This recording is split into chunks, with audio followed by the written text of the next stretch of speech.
talking about why marriage fails, or at least why we think marriage fails. Yeah, because for real, our marriage has failed time and time again.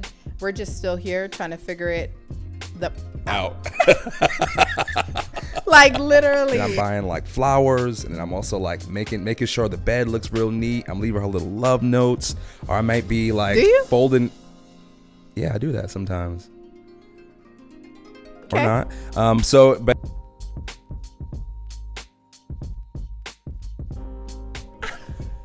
What's up, guys? Welcome back to another episode of Intimate, where today we are talking about why marriage fails, or at least why we think marriage fails. Yeah, because for real, our marriage has failed time and time again. We're just still here trying to figure it out.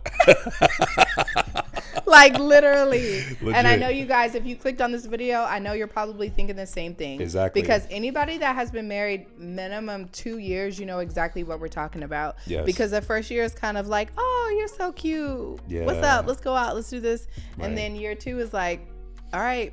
It's starting to stink, and I don't know. Yeah, where this came from. Yeah. You're not the same person that I was infatuated with. Yes. And the truth is, they are. Yeah, you just were infatuated.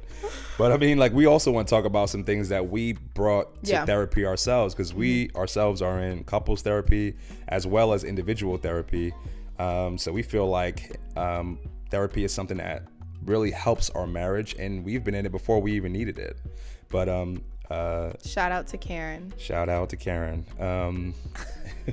But yeah, so if you guys want to chime in the chat and let us know what you think ahead of time, that's cool. We can kind of look at that as topics to talk about. But we're going to start off with the first thing we think that really breaks down marriages is communication, or the lack of communication, I should say. Like, what's really important, I think, is like having the ability to understand your partner's perspective. For sure. Yeah. Because sometimes I feel like women speak apples and men speak oranges. 100%. And then no one speaks. I'm trying to think of apple and oranges together. Y'all let us know. Apples. There we go. No. Apples. Y'all let us know. Like, how do you guys think that you communicate effectively in your relationship? Because sometimes, like, for example, I'll share something with us. So we had a conversation like 2 weeks ago, and I literally had to tell Lawrence, I am saying this, but you are doing that. So you're giving me what you want to give me, but you're not giving me something that I can like receive in a way that makes him feel appreciated. But the truth is, it's not really about him if I'm the one asking for something. So when you're asking your partner for something, it's really hard to meet that need if you're meeting the person's need from your own perspective. Yeah. In order to have, like, I think effective communication is to really seek for understanding from where your partner is coming from, not where you're coming from. Yeah. And then that way we have some clear lines of communications, literally apples and oranges sometimes. Yeah. And maybe we're saying the same thing just in totally different ways. Yeah, that happens a lot with us. You know, it's almost like if you ask your husband to, I don't know, wash the dishes, and he thinks he's helping by taking out the trash. Like, bro, I asked for the dishes, not the trash. Like, right. That is the biggest thing, I feel like, even for us. And we've recognized it, but it's still like acting on that need. Right. And showing up to change. Right. I think that, like, I agree with you. I think sometimes in our relationships, we are literally, we have the same goal. Like, we're both working toward the same thing. And I think we both understand what the goal is. But it's tough to get on the same part, like we have two different ways of going about it. And we disagree, but we don't realize we have the same goal. And for example, I say, like, I've learned over time with my wife that, like, when she's asking me for something, let's say she's asking me to clean the bathrooms, right? Clean the bathrooms. I just want the bathrooms clean. You know what I mean?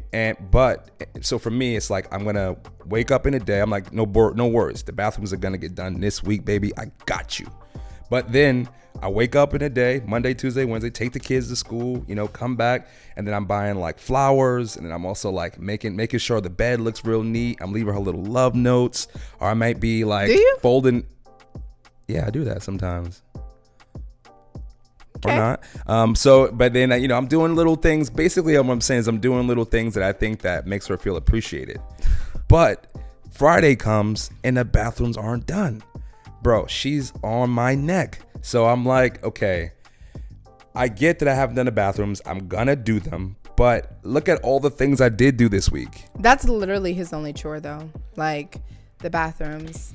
Anyway, so if I'm saying, like, so my point is, I'm giving her all these things that to me feel like I'm feeding her. I'm giving her the things that she needs.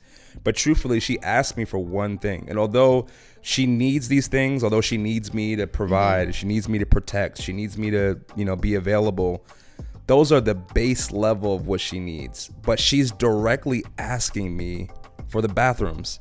And it took me a while. I mean, call me dumb, but it took me a while to get that, like, let me do the thing that she's asking of me before I do the things that I think feeds her. Yeah. Because what feeds her is the thing, completing the thing that you asked me. Yeah. Then a lot of times he feels unappreciated because he's like, well, I did this and I did that. And I'm like, but that's not what I asked you to do. Right. As far as partnership, this is what I need you to do. Right. So that's really one of our biggest things, but we've recognized it recently, like 2-3 weeks ago, we recognized I need to do what you're asking me so that you're feeling fed and heard, and I'm giving you what you need, because we all know where that goes when someone in the relationship is not feeling seen, heard, felt, understood. It goes sideways.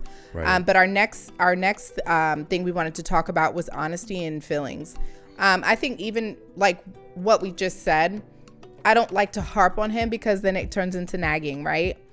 But the truth is, when you're doing everything except for what I've asked you to do, it makes me feel like you don't care, or that you don't take what I'm saying seriously or make it a priority. And so when you don't speak in honesty about what you're feeling, what are we working on? Do you even care? Right.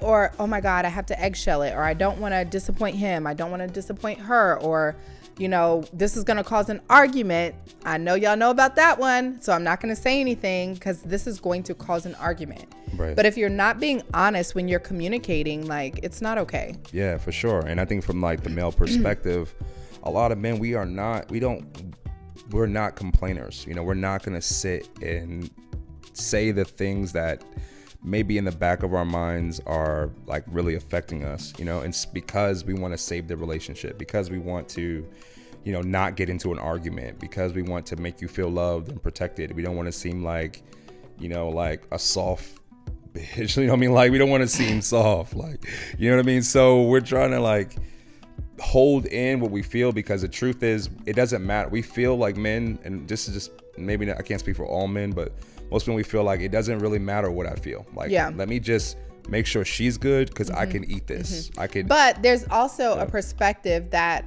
a lot of people say, happy life, happy wife. I think if your wife is happy, that wife will do anything for that man. If that man is showing up for that wife and she's happy, she's taken care of, she's seen, she's heard, she's validated, I think that wife will do anything for that man, because he's catering to her needs in return. Unless you're a narcissist, in return, that person naturally wants to give to you because you're giving to them. It's the reciprocal effect. Right. So. And fellas, I think that it's important that we do share our feelings in honesty. I think that I continue to put myself out there and be vulnerable, because what the hope is that your partner learns to love you too. I think what happens is a lot of men get so, I guess, they sacrifice their feelings in a relationship because they feel like they're not all about feelings and, whatever. And eventually they become resentful of their partner because they're emotionally empty, because they don't even pay attention to their emotional cup. You know what I mean? And so they go out, looking for something else. But I feel like, it's important to tell your partner how to love you, because it can be this beautiful reciprocal thing if you trust your partner, to have the information of what you need, instead of holding it in. Yeah, for sure. Yeah. The second thing is growth. In relationships, if you don't have growth, I really don't know what's happening, because we're all going to grow. Like if you were with somebody when you were 18 and you're now 40, that growth probably looks insane. Like your needs and your desires change completely. But even with not that big of a gap, but let's just say, I don't know, you've been together 5 years, then the growth from, you know, the beginning to 5 years looks completely different as well. Our needs, our wants, our desires change. Our children get older, so then they require different things, which might take more time from your relationship, really. Yeah. But outgrowing one another is a real thing. You could be together for 20 years, but you've literally outgrown each other. Yeah. You know, this one wants to travel, and this one is a homebody. This one likes, I don't know, video games, and that one likes to go out with their friends. And then you slowly grow apart because there's no joined interest anymore, you know, or people become complacent. Yeah, right. Or complacent. There we go. Yeah. Complacent. I feel like it's like, I mean, if you want to use an analogy, like love is like shoelaces. It's like, you know, when you're starting off, you're just crisscrossing back and forth. But at some point when you tie the knot, like you two are bonded together. And I think things like dating, intentionally listening, like spending time alone, you know, that is intentional for your partner, are ways that you can stop from drifting apart. You know what I mean? Because I think if you just live your separate lives, which is healthy, everyone has their own specific life, there has to be some point where you two are checking back in to re-fall in love with that new version of your partner. Because we grow and change and become different people. And if you spend too much time apart, when you do come back, I feel like you come back to a stranger that you might not want to be with, you know? So, yeah. Having different goals too. Like, I don't know, if one person is caught up in an IRA and that's their thing, and the other person wants to invest in properties, like we're not aligned. And it's okay. There's nothing wrong with it. It's just, is that going to cause division? Are your goals different? Are your, you know, right? That's a huge thing too. For sure. Like some people partner may be focused on the success of the children, and the other person's on the personal success. Or, you know, I think that it can lead. It's dangerous because it can lead to both or one partner feeling like, you know, they're ignored. You know, like you have your goals, I have my goals, we're working toward those. Again, this is general, because some relationships work perfectly fine that way, and you define your own rules. You know, let me say that for all the like new couples or people who in like these new marriages that are like, you're feeling like, oh, this is getting rocky, it's not what I thought. It's like if you have the foundation of love and respect and honor in your relationship, I think that there are seasons where you do drift apart and have different goals, but you always come back in, check back in, and re-fall in love with that new partner, you know? Yeah. So I think that, you know, I think that you have to pay attention to your partner. You know, you have to nurture your relationship. Yeah, you know? For sure. Yeah, because I mean, things like, I would say like one big thing that we wanted to talk about too was finances. Like, finances in a relationship are very, I feel like they can make or break it. What's the statistic? Like more than half of marriages end in divorce because of finances. Yeah, I don't know the specific, but it's definitely up there. It's definitely, I would say, top 3 of causes of divorce is finances, not being aligned, different relationships with money. Yeah, for sure. Yeah. And if you think about it, man, especially I would say for the Black culture, like I don't know if this is talked about often, but like we have a specific, some of us have really awful relationships with money because we come from places where we've never had anything. And I'm not speaking in general, I'm speaking personally. Like I grew up, you know, in New York, and you know, you know, we didn't have much. Like we were poor. Like it's the typical story, single mom raising 2 kids, you know, holding it down.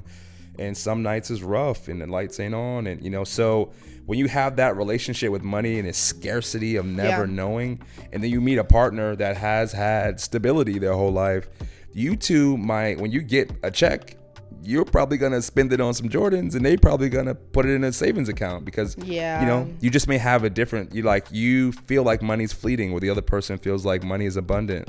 Yeah. You know, it's important that even if you have those two opposite mindsets to be up to align in some way.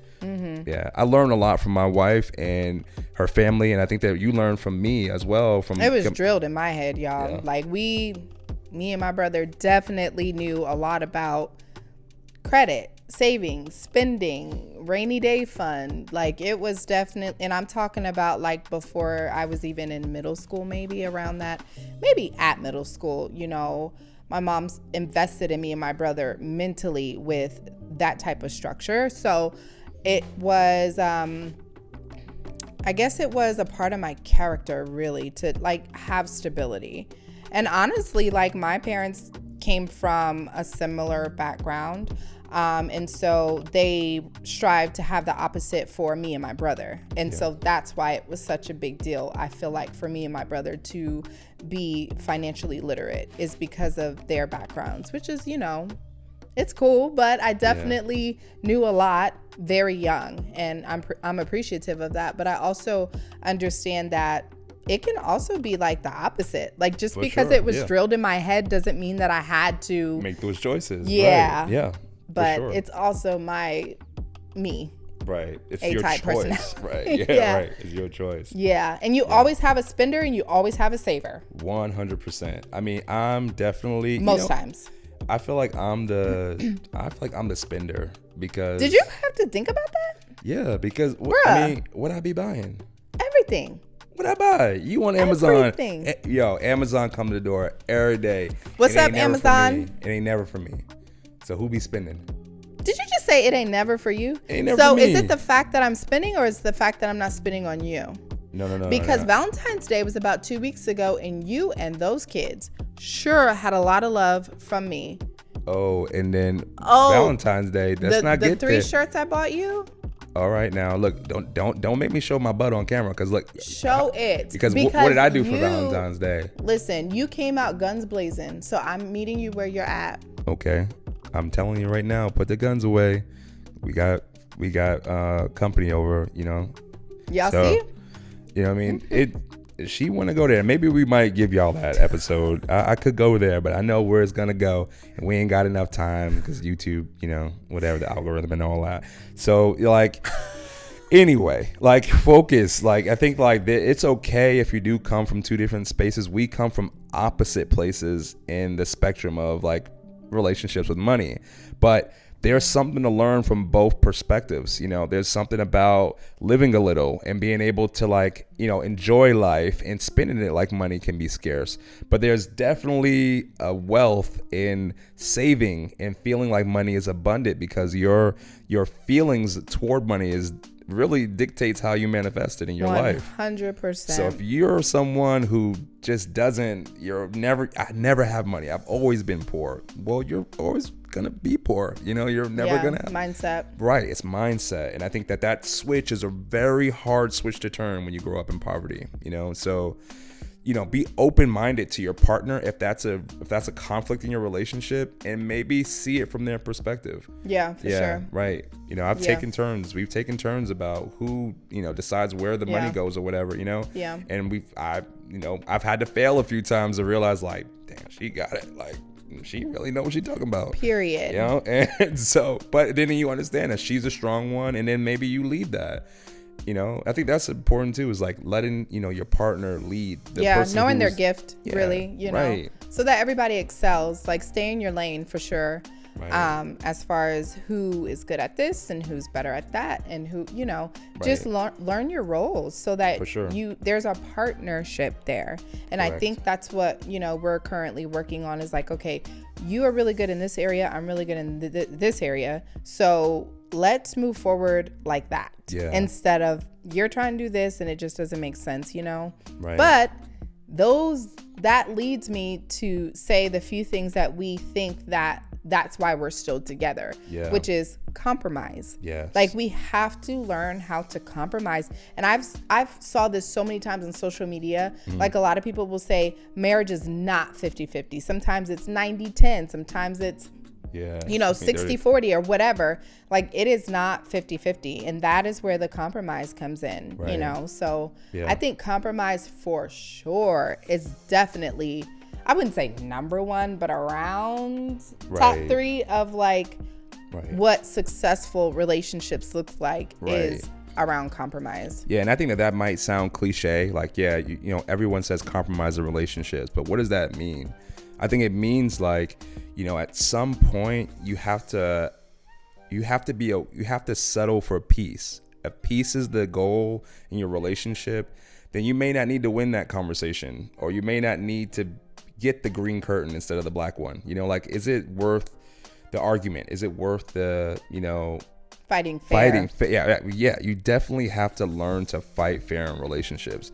And this is why I think therapy is super important, because even in boxing, man, there's a referee. There's somebody to break the fighters up and reset them so that they know they can actually fight fair, you know? So it helps you take accountability. It's very hard to see your faults when you're the one saying it, you know? It's important to know how other people experience you, you know? I think another thing too is like, I think couples, you need to look at relationships as like selfless service. And I say that to say, like, be in service to your partner. Like, if I feed my wife, if I take over the dishes and give her a foot massage and put the kids in bed and, you know, get her some roses and chocolate or whatever, you know, and put on a good movie, like, chances are if I wanted her to, you know, chill with me for the night, you know what I mean, I might be more likely to get what I want because I'm pouring into her, and it only makes her want to pour back into me. And I don't know if it's real or not. Yeah, she knows. She always knows. So just do it when I feel like it. You know? But it's true. It's like, you know, I think that sometimes in a relationship we feel like I'm not getting what I want, so you need to give me what I want. But sometimes it's important to realize that, like, it is a seesaw relationship. Sometimes you pour more into your partner and they pour it right back into you. And that way no one's cup is empty, you know? And I've had to learn that a lot in our relationship. You know, I'll admit that there have been times where I just didn't truly appreciate the quality of woman that I was with, you know? And I had to realize that, like, this woman brings so much, like, to my life besides, you know, what a girlfriend or anything like that. You know, this woman makes me a better person. So it's like I have to, like, reciprocate that, because I have to make her a better person too. She needs to get from me what I'm getting from her, you know, and it should be like that. That's how relationships grow. And when they don't, I feel like one person definitely outgrows the other, you know, quickly too. Yeah. Especially if that person is being an effective communicator and they're like, hey, I need you to do this. And we're going on year 4, year 5, year 10, year 20. Yeah. It's like, okay. Yeah. At some point. Enough is enough. Yeah. You're refusing to show up for me, and that's okay. But I'm not going to refuse to show up for myself. Yeah. Like, you know, so. Somebody has to, you know, like. For sure. So I don't know, guys. What do you think? Like, yeah. What are some things that, like, if you are in a strong marriage and you were attracted to this video, you know, like, leave a comment and, like, leave some words of advice for new sure. couples or people that are going through a rocky time. And if you're going through a rocky time, like, if you feel open enough, like, share, like, what is the conflict that, like, you just can't get over. You know, like, we'll be in the comments, man. I'm curious, because we're an open book. You'll see that as you watch our show. And we're not experts on relationships. As we shared, you know, we're still working through some things and had some breakthroughs recently, on communication, which is why we brought it up. So you guys feel free to share. No judgment. This is a no judgment zone. But thanks for rocking with us. Yeah. Thanks for watching. Yeah. See you on the next one. Peace.